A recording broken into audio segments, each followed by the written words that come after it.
All right. So today's episode, we're going to be talking about it's actually coming in fresh. The seven layoff of 750,000 federal workers. Amir, you hearing about this? Yeah, it's pretty crazy. Honestly, I'm just wondering what the ripple effects are going to be, and I feel like Rich, you might have some insight on that.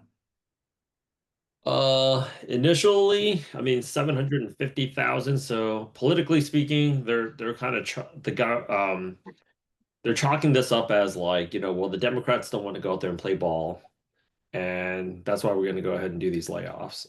Mhm. That's like first things first is that's kind of the narrative. Right, And the big stickler on that is basically healthcare. It's unfortunate, but they're like, no free healthcare for illegal immigrants. I don't have the data on this, but the people that are, what I've noticed is one side is saying like we shouldn't be giving healthcare out. I mean, if we're giving out free healthcare, we should be giving it out to like Americans, and if we don't even care if Americans live or die, why should we give it out to non-Americans, right? But the people that are, Democrats that are fighting back is saying that it's actually a very small percentage. So this isn't like a normal government shutdown. I think what people need to know is not a normal government shutdown because 750,000 government workers, um, effectively now are it's it's a permanent layoff. At this point, it's not even a temporary furlough, it's a permanent layoff. So a few ripple effects that people are going to go ahead and feel is number one, the government contractors and government workers. If they're out of the job, first things first is they're not spending money, but a lot of these government contractors, they are small mom and pop shop businesses. right. Not that different from like an AI well, I wouldn't say they're like an AI automation agency, but it's like a small two or three, four, five person service provider. They're going to go out there and get hit. A lot of them don't have the cash reserves to go out there and last anywhere between, I would say, like 45 to 60 days. We saw that during COVID. I thought that was a pretty interesting. Like I was in Korea for most of COVID, and they're like, well, we could probably go like 3, 4, 5 years without selling a Samsung phone. It's Yep, amazing how many like, but American companies like they spend a lot.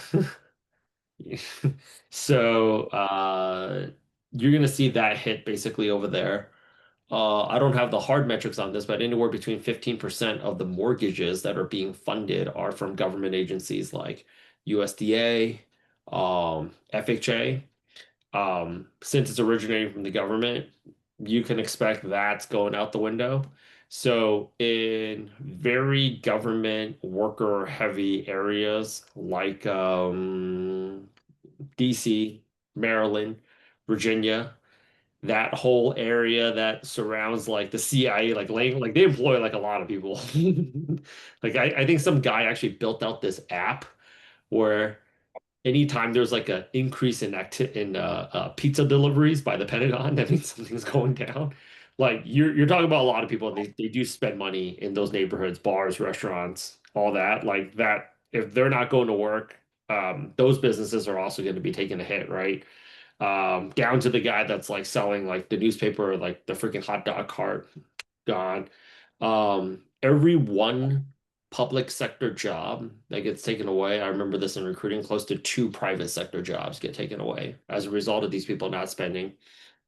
Other than that, tax refund delays, because they also announced that I think it was like 80 to 90% of IRS is getting furloughed. And don't get me wrong, as a business owner, I'm not a fan of the IRS, but was something that people do need to consider is that spending does go up when people get their tax refunds. right. And they're not saying that thing's not going to come, just nobody knows when it's going to go ahead and come. So you have things that are coming up like Black Friday, right after Thanksgiving. We could possibly see, usually a shutdown can last at least 30 days. So you're probably seeing people not going to be going as hard again on Black Friday or like the Christmas shopping. Um, I already know some of my friends, kind of joking about it, but seriously thinking about making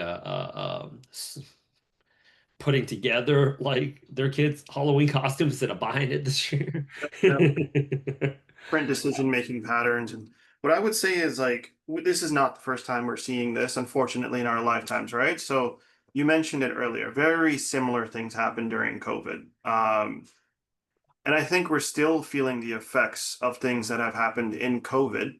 And so, like, my next question would be, do you feel like there's a larger angle kind of behind this, right? Like getting rid of all of these government jobs, slow down the economy, speed up the economy, kind of save money up. Is there something else that you think might be going on here?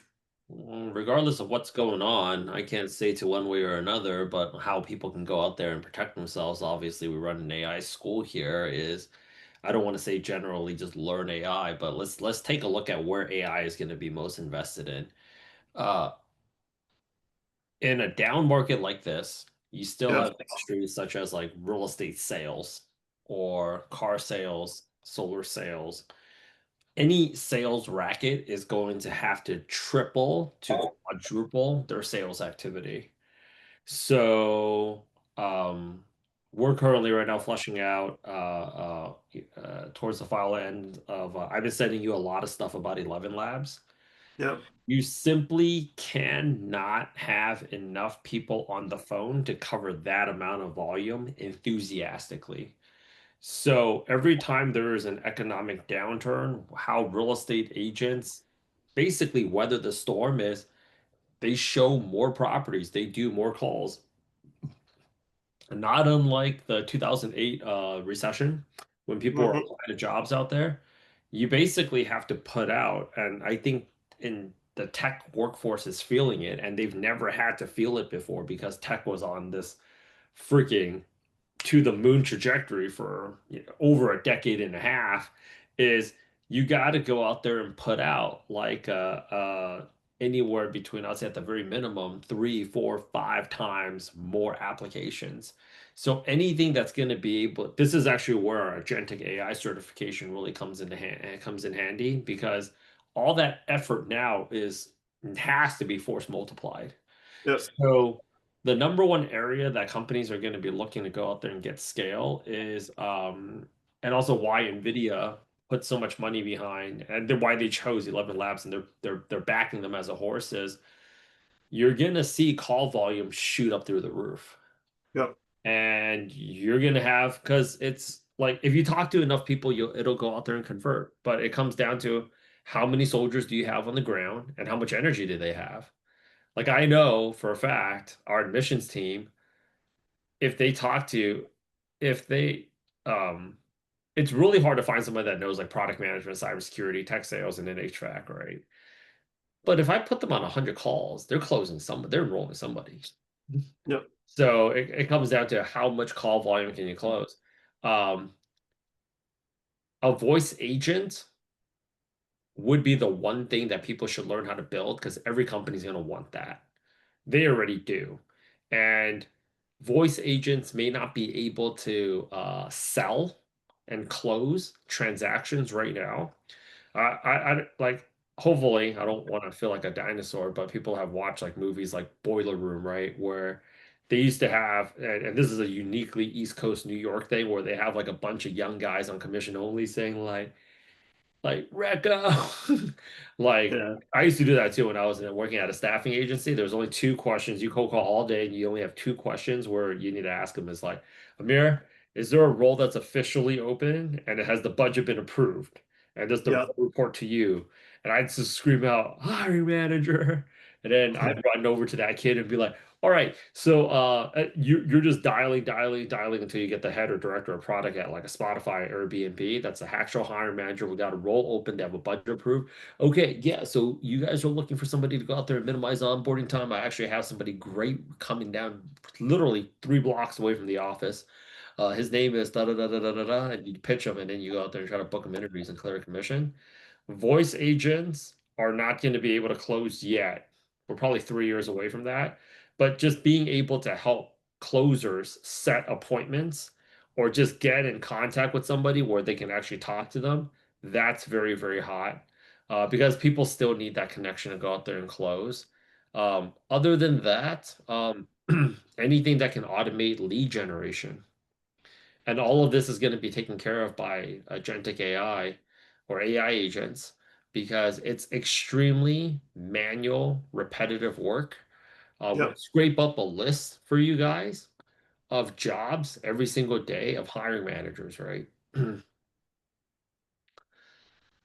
That is all work. That is extremely manual and extremely repetitive. In fact, actually, they announced something where like if AGI, and it's a race towards AGI right now, they lay off 50% of the workforce, the GDP actually wouldn't lose a point globally. So in Asia where they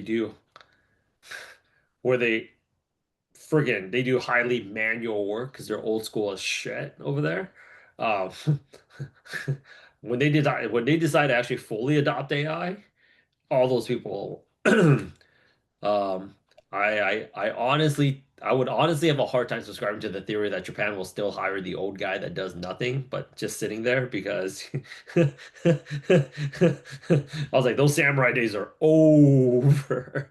Yeah. Moving too fast for that now, Rich. It's way, way too fast to be able to keep up with just having someone there doing nothing, right? So, especially when you can have an AI take care of things for you. So, what I will say is in relation to just text text to speech and or any voice related agents, in my experience, through this process of hiring, they're actually doing that for recruiting now a ton, right? So like when you jump on a call, you'd expect another person. It's an AI agent that's just, hey, do you have X, Y, and Z, and are you qualified for this? So I think you're completely right. That essentially is its own lead generation, and it's only gonna go up from here. Well, building out that conversational AI piece, which is actually what I've been telling people to really work on, is conversational AI. Building up that conversational AI piece is going to be the best money driver because if you recruiting is extremely time consuming, laborious, very manual, very repetitive work. Obviously, there's after you have a certain amount of experience, it's like, okay, I need this type of person. Like, okay, I know this guy named Amr in New York. Like the only people that have really survived recruiting has been the people that have a big enough network where you can just tell them whoever it is they want, and it comes off of just memory. Like if you need a Portuguese speaking product manager, right? That has like e-commerce experience and they would know Rich to be the guy. Like he Yep. would know. Um, but let's just say he didn't. Like, honestly speaking, if you put 100 recruiters on it, um, it wouldn't really be that different from it's like Entourage back in the days. They're like, Yep. Vinny said he's not gonna start shooting again until his brother gets a job, and you just walk down the hallway and like $10,000 cash from me to you. Anybody gets him in front of Johnny Drama in front of the camera today by 4:30. Um, there's still that. I mean, there would be that aspect of it. I think always, but the majority of the people would not exist. So to kind of wrap it up. The opportunity here is just understand more effort. Whenever things like this go down, there is this huge paralysis of like, holy shit, how does it affect me? What am I going to do? What should I do? The reality is, companies are just going to triple down on what has traditionally brought them revenue, which is getting more face time with the consumer. And anything Yep. that's going to be able to bring a human being closer to another human being to go out there and grab cash, they're going to do that. And that's the other reason why, like, I'd say overall AI has just been great. Because when I take a look at the average job hunter out there, they're like, the market's bad. It's like, bro, you haven't done anything in the last 24 hours except freak out because you're watching more and more and more bad news, but you were doing nothing. Or like, I'm not gonna think about it. You were doing nothing, or you're extremely pissed off because nothing's happening, and nothing's happening because you're doing nothing. AI doesn't need to feel any of that shit. It's just gonna go. So human beings have been proven to be too too emotional. Like it's not efficient enough, you know. People want to go ahead and move. So, with that said, to wrap it up on this episode of the podcast is even like with me just saying like, oh yeah, start learning how to build voice agents. Like, but what kind of voice like yeah, want that. Like the perfect example of why like SAG writers are going away is I have one of my best friends who works at Netflix. It's like so you get like a really good Squid Game season one or like a Emily Yeah, in Paris season one, and you get the reviews coming in or like a Bridgerton, right? It's like, yo, people love it. The reviews are let's get season two, let's get the thing filming right now. But you'll have the writers there saying, like, no, you know, you wanna do what? Well, it takes time. It takes time for what? You know, that's why like they triple down on Korean content because Korean content just moves so fast. You know, you just like put it out, yeah, and it, it's like yeah, yep, can we get like a can we just get the whole team like maybe you guys just book us a resort somewhere in Mexico like we can get the creative juices flowing. You check in with them a month later like so are we done with Emily in Paris? Like we're still trying to figure out how the character can like this is a business. yeah, You know, that's what they like need. Like, this is a business. We got the momentum. Let's run it. So I gotta hop, but like, yeah, move fast, move often. The one thing my mentor always said was this: the faster you move, the faster things happen. yep. Well, thanks,